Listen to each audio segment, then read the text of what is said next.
अस्सलाम वालेकुम, welcome to my mini vlog. तो आज का सीन कुछ यूँ था कि आज शाम से ही हो रहा था, काफ़ी प्यारा मौसम चल रही थी, काफ़ी प्यारी हवाएं और कुछ ही देर में हो गई थी रात भी। और फिर रात में ये चमकती हुई बिजलियाँ मुझे काफ़ी डरा रही थी क्योंकि मुझे रात को जब बिजली चमकती है तो काफ़ी डर लगता है। और फिर कुछ ही देर में हल्की फुल्की बारिश भी शुरू हो गई थी यहाँ, और काफ़ी दिनों से हो रही थी काफ़ी गर्मी, तो ये बारिश और ठंडी हवाएँ हम सबको दे रही थी काफ़ी सुकून।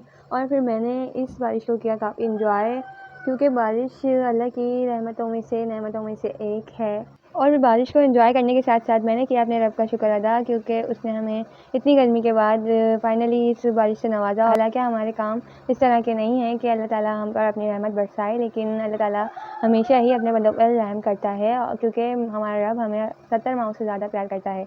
और फिर बारिश एंजॉय करने और अपने रब का शुक्र अदा करने के बाद मैं चली गई थी किचन में, क्योंकि बारिश और पकौड़े ना खाए जाए ऐसा तो हो नहीं सकता। फिर मैंने बनाए सबके लिए मज़ेदार से पकौड़े, और कुछ ही देर में यहाँ बारिश तो रुक चुकी थी, लेकिन अभी मौसम काफ़ी खुशगवार था। लेकिन घर का बुरा हाल था, क्योंकि कुछ ही देर की बारिश के बाद घर का ये हाल हो चुका था। और यहाँ बारिश होती नहीं और लाइट पहले चले जाती है, तो लाइट भी जा चुकी थी। लेकिन इन परेशानियों से मेरे हस्बैंड का कोई ताल्लुक नहीं था, इसलिए वो कर रहे थे अपना मोबाइल एंजॉय। और फिर मैंने उठाया, ये पहुँचा और शुरू कर दिया अपने घर की सफाई, और कुछ ही देर में मैंने यहाँ घर को चमका दिया था। और इसी के साथ अब यहाँ होता है ये व्लॉग भी एंड, और मिलते हैं नेक्स्ट व्लॉग में। अल्लाह हाफ़िज़।